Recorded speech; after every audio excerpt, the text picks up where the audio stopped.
Kenapa terjadi?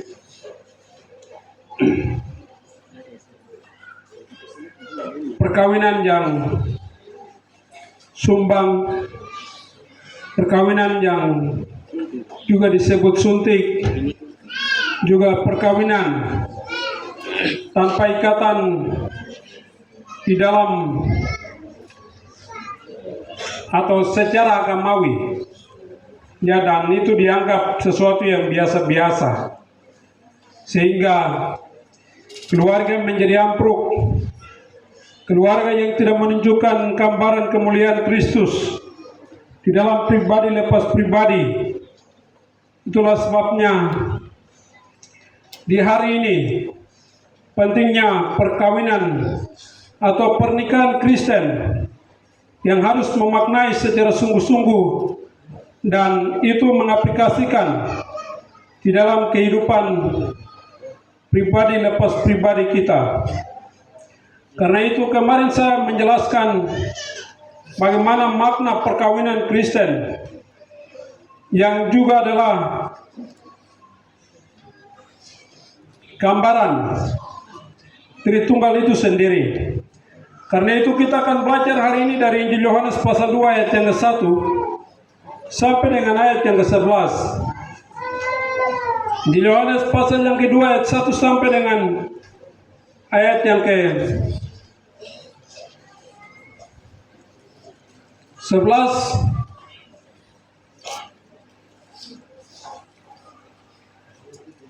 Kok perkawinan di Kana.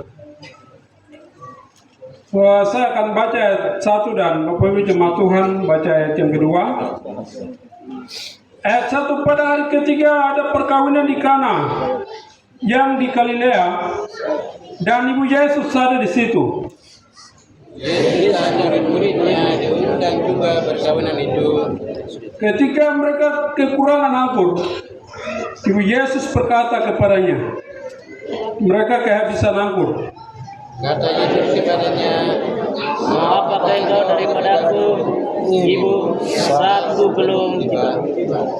Tetapi Ibu Yesus berkata kepada pelayan-pelayan, apa yang dikatakan kepadamu, buatlah itu. Di situ ada pelayan yang disediakan untuk membasuhkan menurut adat orang Yahudi, masing-masing isinya 2 busung. Yesus berkata kepada pelayan-pelayan itu, isilah tempayan-tempayan itu penuh dengan air, dan mereka pun mengisinya sampai penuh. Lalu kata Yesus kepada mereka, sekarang bawalah kepada pemimpin pesta itu. lalu mereka pun membawanya. Setelah pemimpin pesta itu mengecap air yang telah menjadi anggur itu, dan ia tidak tahu dari mana datangnya, tetapi pelayan-pelayan yang mencedok air itu mengetahuinya. Ia memanggil mempelai laki-laki. Dan berkata kepadanya, siapa orang menghidangkan anggur yang baik dahulu dan sesudah orang buat minum, barulah yang kurang baik. Akan tetapi engkau menyimpan anggur yang baik sampai sekarang. Hal itu dibuat Yesus di Kana yang di Galilea sebagai yang pertama dari tanda-tandanya, dan dengan itu ia telah menyatakan kemuliaannya dan murid-muridnya percaya kepadanya. Ya, demikianlah pembacaan kebenaran firman Tuhan kita di saat pagi hari ini. Dari teks pembacaan firman Tuhan ini saya memberikan tema adalah hadirkan Yesus dalam pernikahan. Ya. Tema kita pagi hari ini adalah hadirkan Yesus dalam pernikahan. Ya. Dolanak Yesus pa do bukan dia cok. Ini juga berapa? Mengapa hadirkan Yesus di dalam pernikahan Kristen, ya, bukan pernikahan agama Islam, agama Hindu, Buddha, atau Konghucu, atau bukan juga pernikahan bukan orang-orang yang percaya kepada Yesus Kristus. Tapi konteks tema yang berbicara saat ini adalah bagi orang-orang Kristen. Orang-orang Kristen disebut adalah orang-orang pengikut Yesus Kristus. Kalau orang-orang Kristen adalah pengikut Yesus Kristus, maka setiap orang, baik besar maupun kecil, tua atau muda, harus melakukan seperti yang apa yang dikatakan oleh Yesus Kristus, karena Yesus adalah landasan dari segala sesuatu yang ada, yang orang melakukan di dalam dunia ini.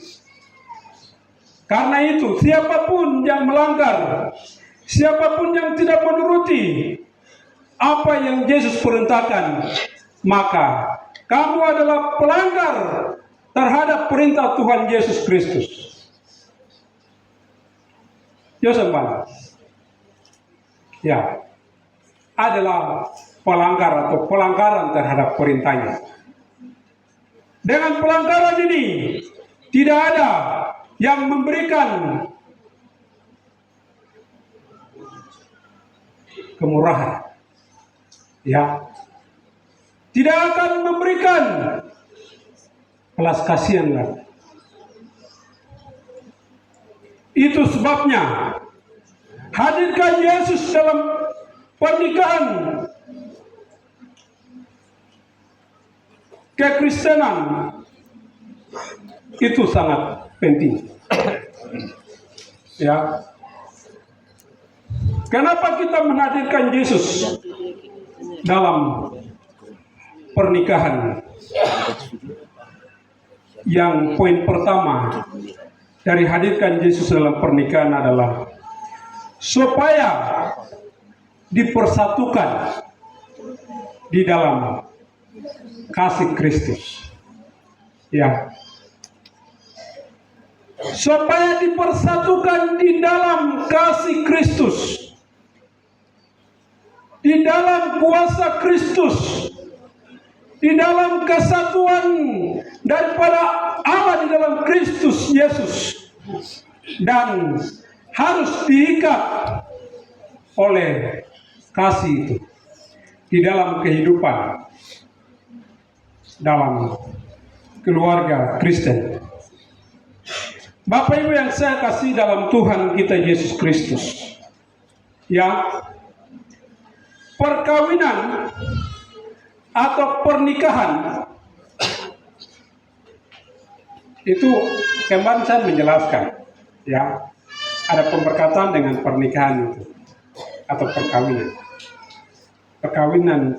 Pemberkatan itu dua orang menyetujui kawin, setelah itu orang mendoakan, sudah selesai di situ. Tapi pernikahan itu sebuah sakramen, ya, sakral yang dilangsungkan menurut keyakinan atau agama, ya. Orang Islam juga biasa mereka adakan acara itu di depan rumah, bukan di masjid, ya. Tinggal pasang tenda, setelah itu setuju, lalu sepakat, setelah itu pihak laki-laki bilang, saya membayar, ya, pinti, santi atau begitu, dengan seperangkat alat sholat dibayar tunai, sah, ya. Jadi itu disetujui oleh manusia. Ya. Bukan disetujui oleh Tuhan, bedanya di situ. Ya. Semua saksi bilang sah, berarti itu sudah istri dan suami yang sah. Tapi pernikahan di dalam Allah Tritunggal bukan disahkan oleh manusia, bukan juga disetujui oleh manusia, ya, tetapi ini diangkat di dalam kesatuan Allah. Dan itu disetujui, bahkan juga diikat, maupun juga diberkati langsung, bahkan juga dikuduskan, disucikan oleh Allah itu sendiri. Itu bedanya. Nah, karena itu mana yang kita memilih? Ya ini bukan yang sudah berkeluarga, tidak, tapi yang masih puja ya, nona-nona dan juga cowok-cowok. Tetapi juga kepada Bapak Ibu yang sudah melewati itu, firman ini juga datang untuk mengingatkan kepada kita sekalian. Itu sebabnya dipersatukan di dalam Kristus, supaya dalam kehidupan keluarga menunjukkan kesatuan Allah itu.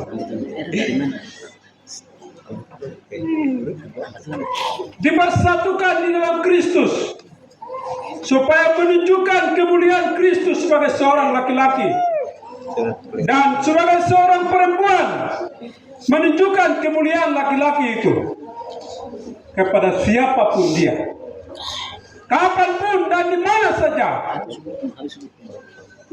kita berada. Ya, itulah sebabnya di dalam 1 Korintus ya, kita baca dulu.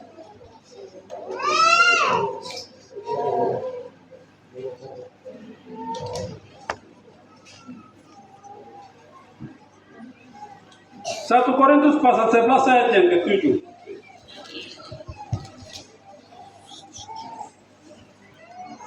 Ada yang dapat bisa baca untuk kita sekalian? 1 Korintus pasal 11 ayat 7. Ya. Sebab laki-laki tidak perlu melindungi kepalanya. Ia menyinarkan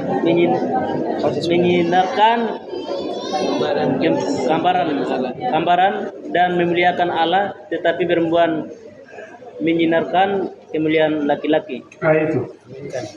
Sebab laki-laki tidak perlu menudungi kepalanya. Ia menyinarkan gambaran dan kemuliaan Allah, tetapi perempuan menyinarkan kemuliaan laki-laki. Ya. Ini berbicara tentang kehidupan sehari-hari. Ya.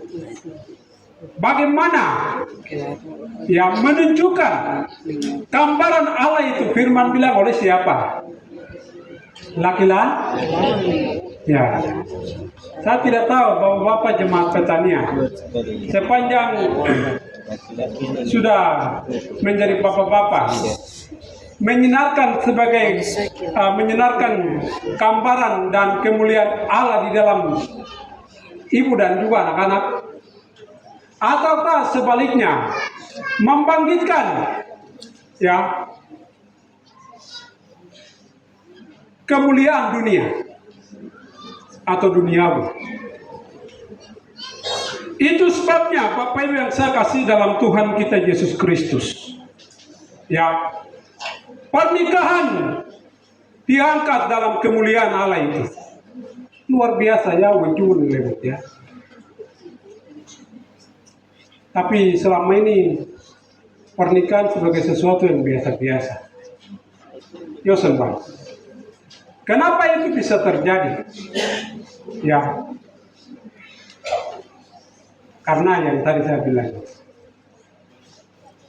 Oleh karena itu, perkawinan yang disatukan Allah tidak boleh diceraikan, tidak boleh dipisah-pisahkan oleh siapapun dia. Ya, mungkin karena uang yang banyak kah, babi yang banyak kah, mungkin karena nama yang terkenal di mana-mana, sehingga pernikahan menjadi sesuatu yang biasa-biasa dan dimain-mainkan. Itu tidak boleh. Saya main-main, jangan. Bapak Ibu yang saya kasih dalam Tuhan kita Yesus Kristus. Karena itu Matius pasal 19 ayat yang keempat dikatakan, jawab Yesus, tidakkah kamu baca? Ya, ini Yesus berbicara kepada orang-orang Yahudi. Bahwa ia menciptakan manusia sejak semula. Ya, ini beri ada mabuk. Ini uli ini. Menjoma. Menjadikan mereka laki-laki dan perempuan. Ya. Dia menyebutkan satu-satu, bukan laki-laki, laki-laki, dan perempuan itu tidak ada. Tapi dia sebutkan satu pribadi, seorang laki-laki, ya, nimenono kala nengabubo, ya, di Ali Aruna, Firman bilang seorang penolong, yaitu siapa? Perempuan. Namanya siapa? Hawa. Ya. Satu ya. Ini diambil. Seperti Bapa adalah satu. Dan keluar firman itu dari Bapa itu satu pun. Demikian juga. Ya. Manusia Hawa yang diambil dari tulang rusuknya Adam adalah satu. Berkembang biak, bintang-bintang, wala kuragu lukulang langsungnya, pasira mak, kesalaman, maknya lukulang langsungnya, jampa jaman sa, kel muda gunela gunali pene, nengau pene gunali, pakai juga sampai 100 orang yang berlena kubo, wah ali dulu lewat diura, nanu kamu, ya, jadi itu ingat. Ayat 5, dan firman-Nya, sebab itu laki-laki akan meninggalkan ayahnya dan ibunya dan bersatu dengan istrinya sehingga keduanya itu menjadi satu dan ya, sekarang bukan menjadi dua lagi ya, tapi satu ya. Nah, ini kilap tak benar ya. Secara fisik ini itu jalan dua orang, tapi di dalam ikatan perkawinan di dalam Kristus itu adalah satu. Ya. Karena itu firman bilang, Efesus pasal 4 ayat 4, dia punya konteks yang menjelaskan tentang gereja, tapi dia bilang satu tubuh dan satu tubuh dan satu roh. Kenapa dalam satu tubuh ini? Roh yang satu itu yang mempersatukan, memanungkalkan, ya, menjadi satu. Ya, itulah sebabnya apa yang dipersatukan Allah, tidak ada orang yang berkuasa untuk memisahkan, tidak ada orang yang berkuasa untuk menceraikan, tidak ada orang yang berkuasa untuk meninggalkan, tetapi harus menjaga dengan secara baik-baik dan utuh di dalam kehidupan keluarga Kristen. Ya.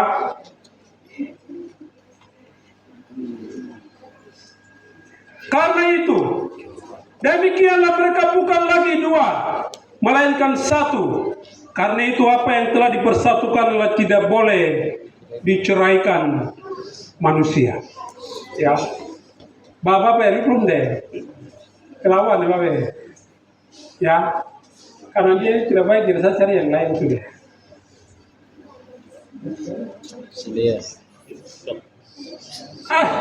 Sakit hati terus, coba yang baru kan.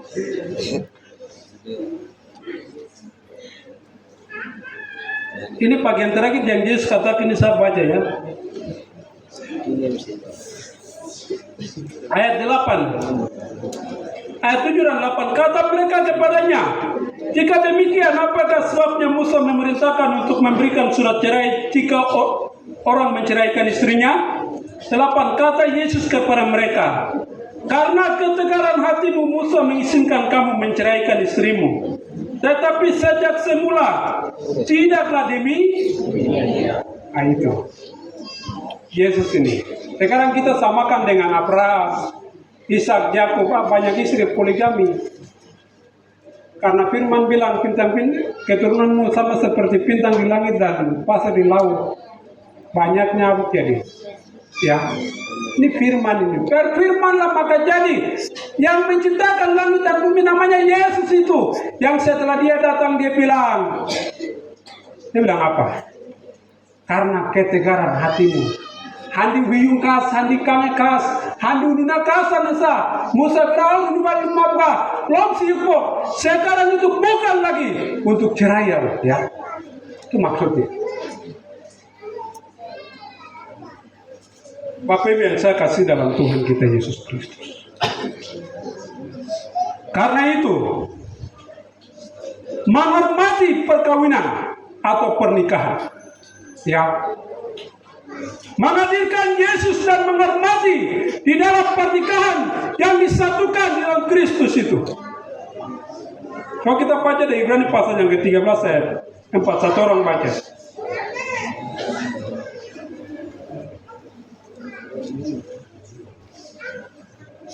Terus berapa?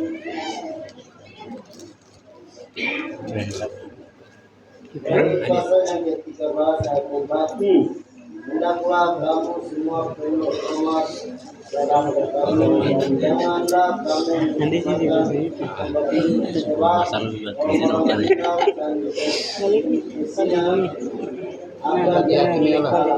Itu. Hendaklah kamu semua penuh hormat terhadap perkawinan dan janganlah kamu mencemarkan tempat tidur. Ya. Ini setelah ada makanan tapi makanan karena tidak puas jadi beli makanan lain baru taruh di atas tempat tidurnya baru makan itu yang dia bilang. Ya.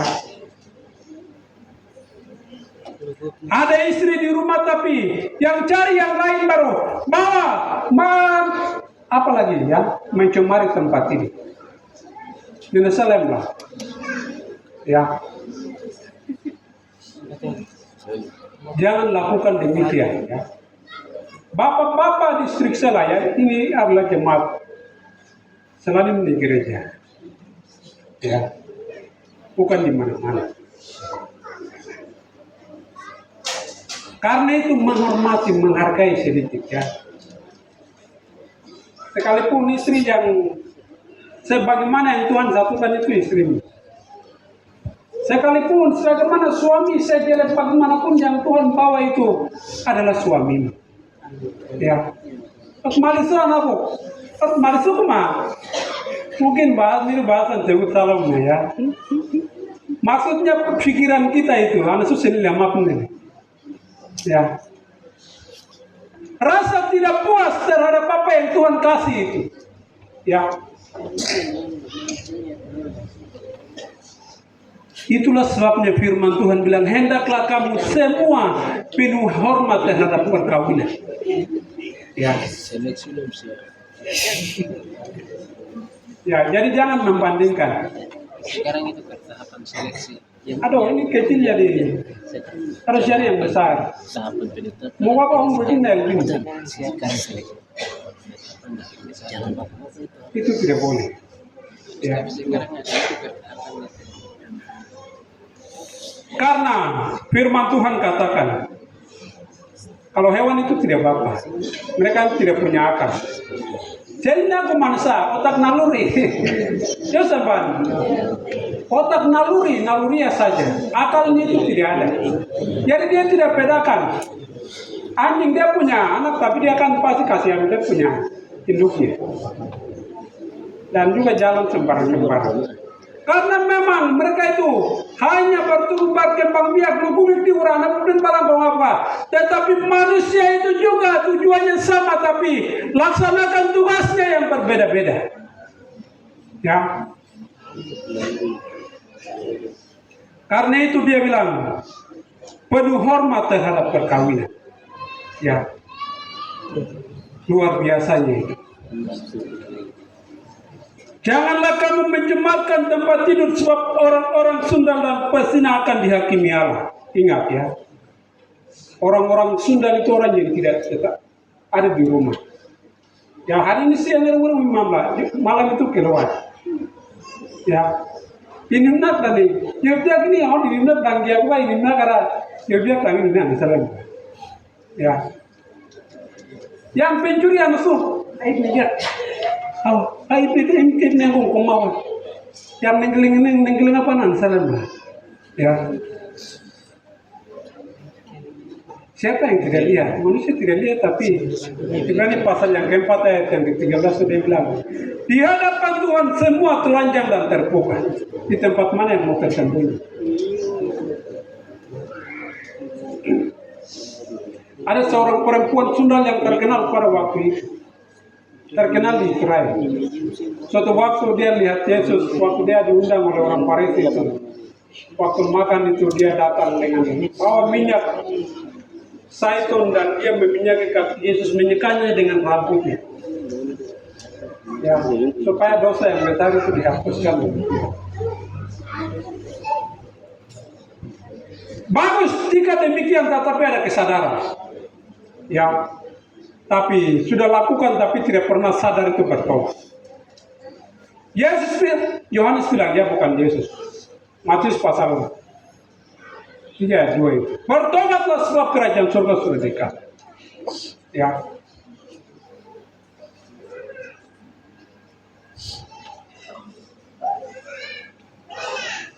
Karena sebab orang-orang Sunda dan Pesina akan dihakimi Allah.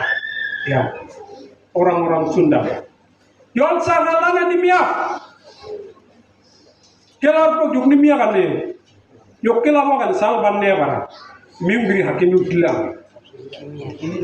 Ini dari Islam. Ya, Tuhan akan menghakimi. Kalau manusia sebagai kembali itu masih remeh, tapi kalau Tuhan itu tidak. Tidak main keluarga suku, karena marga ini jadi saya ampuni. Orang Israel, orang pilihan Allah yang diampuni, tidak ada begitu. Tuhan mau menghakimi sesuai dengan perbuatan itu. Wahyu pasal yang ke-20 ayat yang ke-15 tidak salah di situ. Ya. Hukuman yang membawa kematian yang kekal. Hukuman yang membawa penderitaan yang kekal. Luar biasa Bapak Ibu yang saya kasih dalam Tuhan kita Yesus Kristus. Itulah sebabnya mengapa kita menghormati pernikahan di dalam perkawinan Kristen. Ya, karena akan ada perkawinan anak domba dan gerejanya itu. Ya, bukan sekedar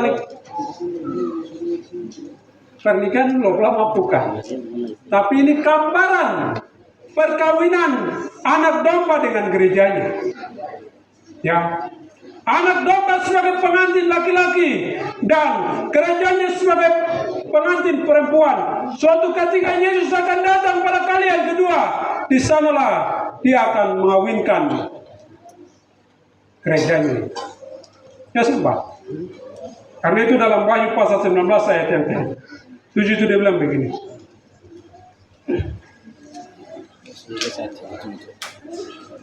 Saya minta satu orang baca ya.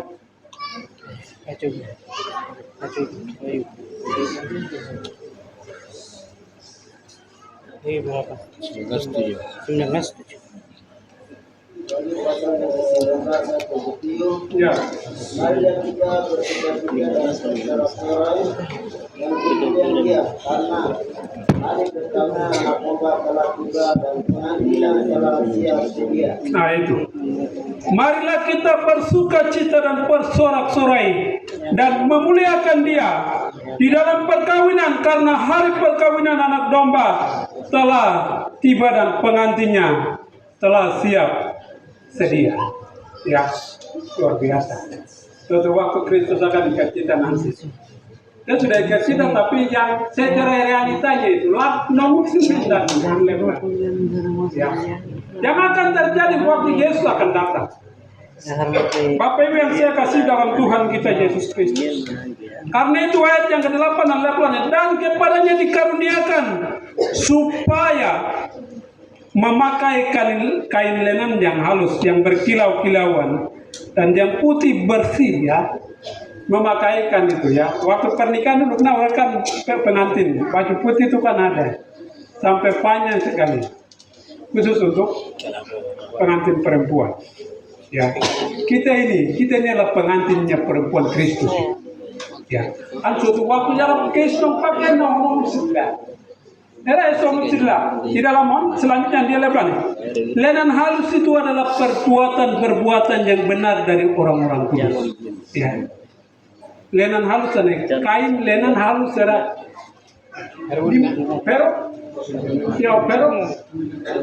Pero unda oksigen apa? Oksigen nanti ini pero unda. Lepas. Aduh itu indah sekali. Ya. Itulah sebabnya Bapak Ibu yang saya kasih dalam Tuhan kita Yesus Kristus. Perkawinan ini ada banyak hal yang dilakukan, ya, yaitu ada perkawinan, suntik itu pakai suntik ambil sperma laki-laki. Setelah itu disuntikkan kepada vagina perempuan, ya, dan setelah suntik itu dia akan mengandung anak tabung. Ya. Anak tabung itu karena suntik ya tabung bilang. Ya. Dan itu dijual di sini tidak kelihatan tapi kalau di luar itu ya. Itu pun apa orang yang mandul yang belum punya anak, ya. Pada Tuhan mengaruniakan seorang anak. Nah, ini juga termasuk melanggar kebenaran firman Tuhan. Ya. Jadi hati-hati. Jangan coba-coba jemaat Betania lakukan demikian. Karena itu pelanggaran terhadap perintah Allah. Bergumul kepada Tuhan, berdoa jangan banyak jalan. Ya. Coba duduk bergumul dengan Tuhan. Menangis kepada Tuhan, sampaikan kepada Tuhan. Tuhan susah kan? Ya, jangan siap untuk pukul akar kamu. Ini meja hidup kono hidup jangan untuk pukul saja. Kabe itu lagi. Ya, kabe ulang belum ada belum malam belum ya kelakuan ini. Ya. Ya, karena kalau laki-laki belum beriman secara sungguh-sungguh kepada Tuhan, belum ada di dalam Tuhan, tidak tinggal dalam Kristus, kamu punya perbuatan itu, tunjukkan kepada laki-laki untuk suruh dia kawin. Orang belum bertobat itu memang pikirannya begitu. Ini bukan orang yang ada dalam Tuhan, ya. Konteks orang tidak percaya yang saya bicara. Ya. Jadi orang percaya anak-anak itu sekalipun perempuan buat begitu, laki-laki buat begitu, tetap ada di dalam tuh, Ya. Itulah sebabnya jika tidak ada keseimbangan di dalam kehidupan keluarga antara suami dan istri, ya, belajar untuk mengenal Kristus, ya. Karena hanya teladan Yesus saja bisa memberikan kita jawaban atau jalan. Di luar dari Yesus bilang, Yohanes pasal 15 ayat 45 lewat. Ya, di luar aku kamu tidak dapat berbuat apa-apa. Ya, tidak ada jalan. Yesus bilang juga aku adalah jalan dan kebenaran. Harap tik dia ni awansa. Ya. Bapak Ibu yang saya kasih dalam Tuhan kita Yesus Kristus. Itulah sebabnya, ya, mari kita memaknai pernikahan Kristen secara baik-baik, ya. Lalu kita menurutinya. Itulah sebabnya poin pertama ini memberikan penegasan atau teguran kepada kita supaya kita betul-betul melaksanakan tugas sebagai seorang bapak dalam keluarga dan juga seorang ibu rumah tangga di dalam kehidupan keluarga. Karena itu setelah dibersatukan, ya, setelah satu daging nonok daging dalam silura, ya, laki-laki tidak berkuasa terhadap istrinya, tetapi juga istri tidak berkuasa kepada laki-laki. Ya. Nah, baca dari 1 Korintus pasal yang ke-7 ayat yang ke-3 dan 4, ya. 1 Korintus 7 ayat 3 dan 4. 3. Hendaklah suami memenuhi kewajiban terhadap istrinya. Demikian pula istri terhadap suaminya. Ya, kewajiban sebagai suami itu apa? Tugasnya, fungsi. Dan kewajiban sebagai seorang istri, tugas atau fungsinya apa? Ya, tapi saya menjelaskan garis besar saja dulu. Ayat 4. Istri tidak berkuasa atas tubuhnya sendiri, tetapi suaminya. Demikian pula suami tidak berkuasa atas tubuhnya sendiri, tetapi istrinya. Ya. Jadi tidak ada yang berkuasa dalam dirinya sendiri kalau sudah dipersatukan. Yang berkuasa tidak di atas suami istri atau dalam keluarga adalah siapa? Tuhan, Allah itu sendiri. Ya, tidak ada manusia. Karena itu tema bilang, hadirkan Yesus dalam pernikahan. Ya, jangan berjalan sendiri. Itu sebabnya Bapak Ibu yang saya kasih dalam Tuhan kita Yesus Kristus. Jangan mencemari pernikahan atau menodai pernikahan itu. Ya, karena dosa lain yang kita lakukan itu di luar dari diri kita sendiri. Tapi dosa percabulan adalah dosa yang mendatangkan atas tubuh kita sendiri. Ya. Karena itu di dalam ada banyak, tapi saya baca dari 1 Korintus pasal yang ke-6 ayat yang ke-8, mulai dari ayat 17. Tetapi siapa yang mengikat dirinya pada Tuhan menjadi satu roh dengan Dia. Ya. Jadi waktu didoakan itu, orang Jogja bilang belum mabok, anaknya juga. Memang Yesus kesana siap di luar, mondok Tangerang. Ya, di situ sudah diikat oleh Tuhan melalui Roh Kudus itu. Luar biasa, bukan ikatan biasa ya, tapi diikat langsung oleh Roh Allah itu sendiri. Diikat menjadi apa? Menjadi satu keluarga. Allah itu sendiri ya. Dalam 1 Timotius saya baca di sana. Pasal 2. 1 Timotius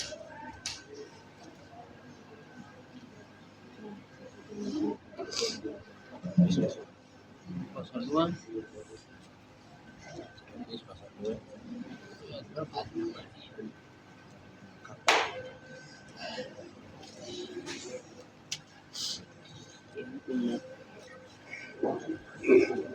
Oh maaf, pasal 3 ya. Pasal 3 ayat yang ke-16. Jadi jika aku terlambat, sudahlah engkau tahu bagaimana orang harus hidup sebagai keluarga Allah. 15. Yakni jemaat dari Allah yang hidup, tiang penopang dan dasar kebenaran. Ya, jadi kita setelah diikat oleh Roh Kudus itu kita menjadi keluarga Allah. Berarti memang berada sebagai kepala. Dan kita sebagai orang percaya sebagai ya. Nah, itu sebabnya di ayat yang ke-17, ayat 18, jauhkanlah dirimu dari percabulan. Setiap dosa lain yang dilakukan manusia terjadi di luar dirinya, tetapi orang yang melakukan percabulan berdosa terhadap dirinya sendiri. Ya. Jadi percabulan itu pemerkosaan, ya, itu berdosa terhadap dirinya sendiri. Oleh karena itu mari jaga pernikahanmu dengan sebaik-baik mungkin, supaya dalam pernikahan Kristus yang berkuasa, Kristus yang mengambil alih, Kristus yang memberkati di dalam pernikahan Kristen. Itu poin yang pertama. Poin yang kedua, dari hadirkan Yesus dalam pernikahan adalah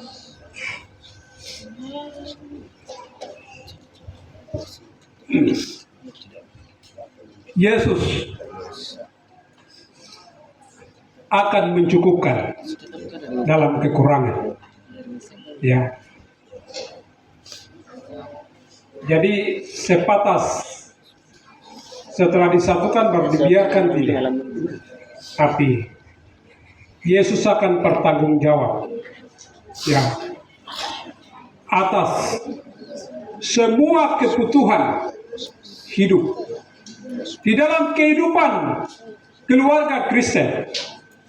Karena itu ayat yang ke pasal 2 ayat yang ketiga ini dia bilang begini, ketika mereka kekurangan anggur, Ibu Yesus berkata kepadanya, mereka kehabisan anggur. Ayat 4, kata Yesus kepadanya, mau apakah engkau daripadaku ibu? Saatku belum tiba. Tetapi Ibu Yesus berkata kepada pelayan-pelayan, apa yang dikatakan kepadamu, buatlah itu. Ya. Jadi menghadirkan Yesus di dalam kehidupan keluarga. Ya. Waktu itu dalam mengadakan pesta perkawinan di Kana, ya anggur sudah mulai habis. Ya sehingga Ibu Yesus namanya Maria itu, dia langsung kasih tahu kepada anaknya, sekaligus dia adalah Tuhan. Ya, walaupun Yesus katakan saatku belum tiba. Ya, nah, ini saatku belum tiba ini. Dia selalu katakan waktu Yesus menyembuhkan orang, mengusir roh jahat. Yesus berikan cuma kau primikam jak begini, jangan kasih tahu kepada orang lain. Sebelum anak manusia ditinggikan, ya. Hari sebelum Yesus mati, kubur bangkit dari antara orang mati, ya. Jadi Yesus katakan itu. Karena itu Bapak Ibu yang saya kasih dalam Tuhan kita Yesus Kristus, yang mengadakan pesta perkawinan dia tidak tahu bahwa ada kekurangan anggur, ya. Tetapi di sanalah yang diketahui oleh Ibu Yesus namanya Maria. Ya. Dan Maria katakan ketika mereka kekurangan anggur, Ibu Yesus berkata kepadanya, mereka kehabisan anggur. Ya. Dalam kehidupan keluarga Kristen, ya. Semuanya bukan tersedia. Karena Tuhan bilang, Tuhan jadikan apa? Perintahkan anggur menjadi air sekejap waktu. Jadi berkat itu betul-betul langsung melimpahkan. Di takdir silver door langkung mengusahakan ya. Tapi bagaimana ya supaya dalam segala kekurangan itu belajar siapakah Kristus itu. Ya. Karena itu di tengah-tengah kekurangan, di tengah-tengah masalah, di tengah-tengah pergumulan hidup, di tengah-tengah semua rencana, ya, ketika kita melibatkan Yesus dalam kehidupan pribadi lepas pribadi, di sanalah siapa yang akan bekerja, ya. Di sana itu Yesus akan berdiri. Dia bilang ini saya, begitu.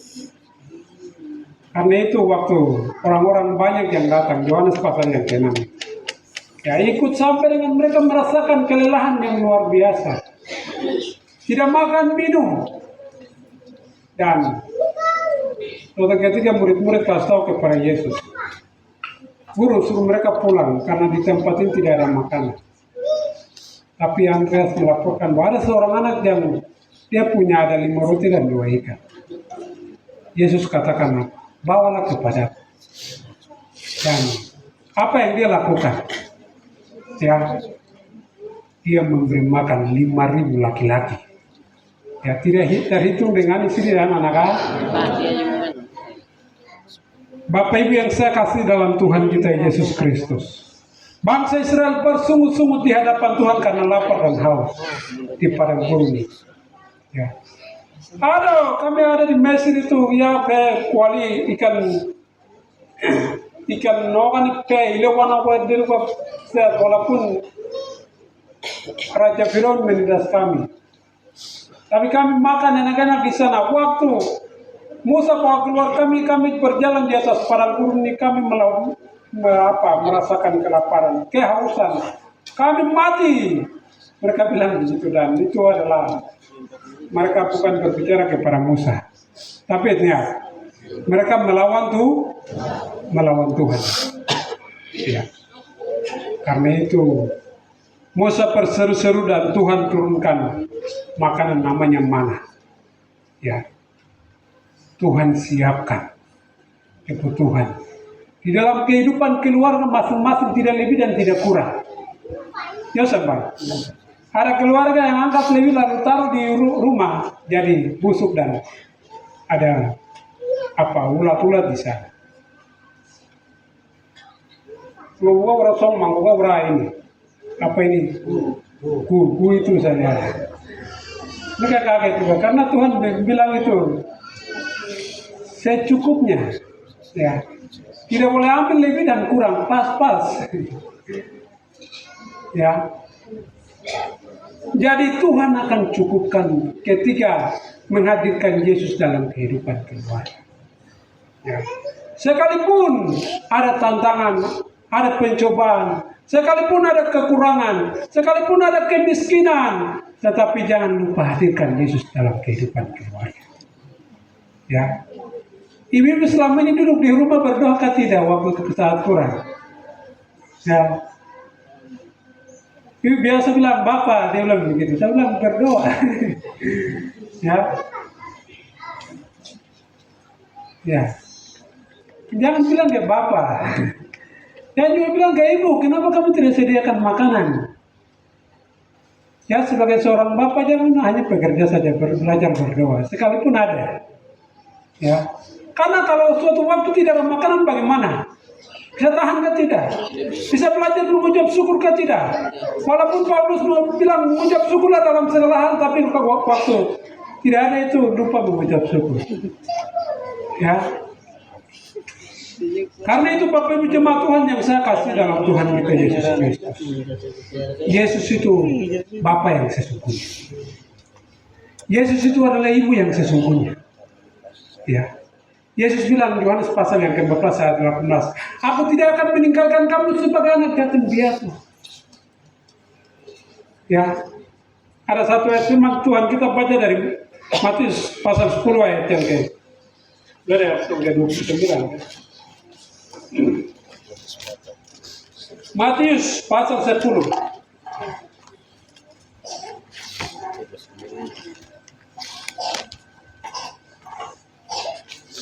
Ayat yang ke-29 sampai dengan ayat yang ke-31. Saya akan baca untuk kita semua. 29, bukankah burung mimpi dijual 2 ekor seduit, namun seekor pun daripadanya tidak akan jatuh ke bumi di luar kehendak Bapamu. 30, dan kamu, rambut kepalamu pun terhitung semuanya. 31, sebab itu janganlah kamu takut, karena kamu lebih berharga daripada banyak burung mimpi. Ya. Dia bilang boleh yang jalan, bijak bomaka ya walau mangani. Ya. Dia bilang di luar kehendak Bapakku tidak akan jatuh satu pun, dia bilang begitu. Apalagi kamu itu sudah hitung sehelai rambut ini. Coba hitung musuh, anda itu salah mungkin dan perasaan. Tapi Firman bilang Tuhan sudah menghitung semuanya, dan dia bilang kamu ini jauh lebih berharga daripada banyak burung bibit. Tapi mari ya, kita datang kepada Tuhan. Matius 6 ayat yang ke-25 itu burung-burung yang tidak menabur, tidak menyuai, tidak punya bekal, dalam lumbung saja alam memperhatikan, dan dia bilang kamu itu jauh lebih berharga daripada banyak burung-burung itu, dia bilang. Ya. Itulah sebabnya. Jangan lupa diri apabila ada berkat yang Tuhan memberkati dalam kehidupan kita untuk mempersembahkan kepada Tuhan.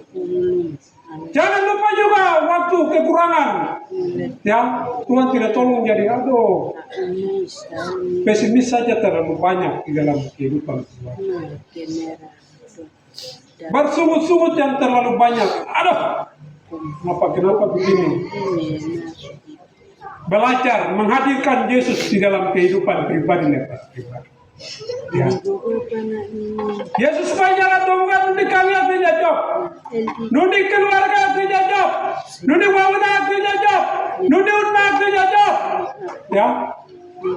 Jangan andalkan kepada kekuatan dan kemampuan dan lain sebagainya. Itu tidak ada jalan sama sekali. Yang ada itu adalah putus asa, saling menyalahkan, saling mempersalahkan. Akhirnya apa? Pakutoki jalan.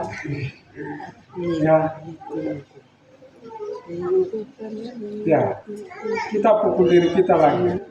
Padahal firman bilang satu tubuh baru. Salahkan ke ibu baru tampar ibu lagi. Ya. Istri juga balik tampar suami lagi.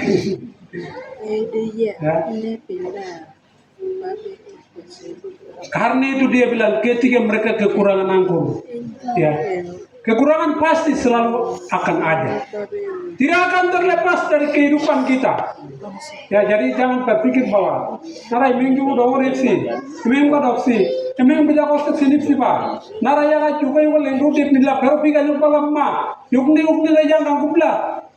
Jangan pernah berpikir, ya, karena di dalam mengikut Yesus itu, Yesus bilang kamu ikut saya. Ya. Karena itu sehari-hari pasti akan mengalami jatuh bangun dengan kekurangan, jatuh bangun dengan penuh pergumulan. Ya, tapi di tengah-tengah itu mari bangkitlah dan pandang kepada Kristus sebagai penolong yang satu-satunya dalam kehidupan kita, penolong yang satu-satunya dalam kehidupan kita. Bapak Ibu yang saya kasih dalam. Tetapi Ibu Yesus berkata kepada pelayan-pelayan, apa yang dikatakan kepadamu, buatlah itu. Ya.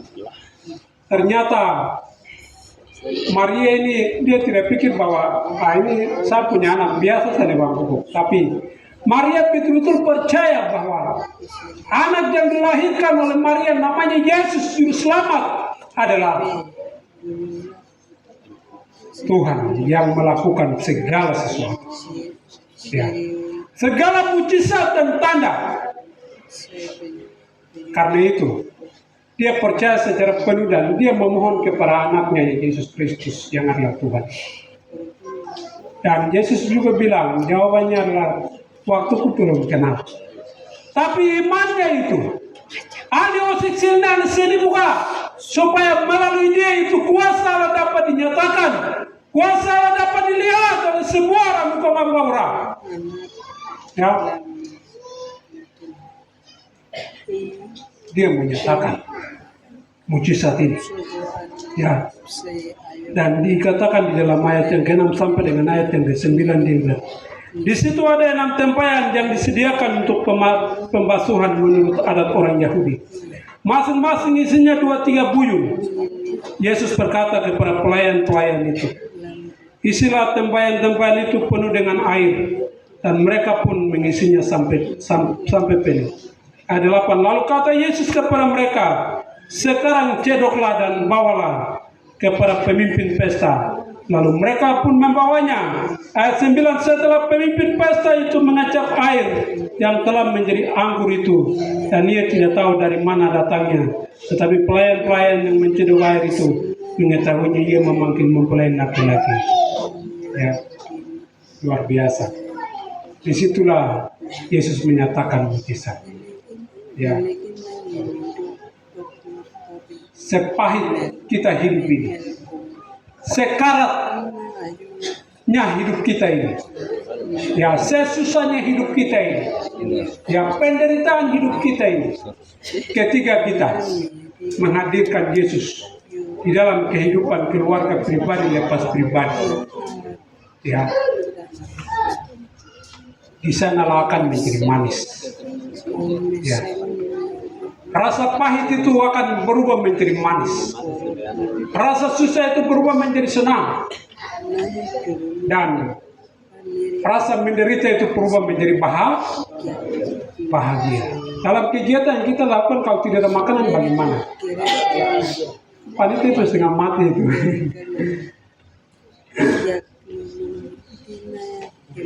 Tapi ini luar biasa. Ya. Perubahan itu terjadi ketika hadirkan Yesus di tempat itu. Ya. Demikian juga dalam perjalanan bangsa Israel, ya. Kita baca dari Keluaran. Keluaran pasal yang ke-15.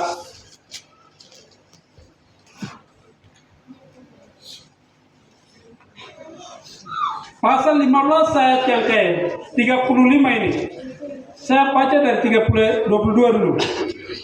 Keluaran 15 ayat 22. Musa menyuruh orang Israel berangkat dari Laut Tebrau.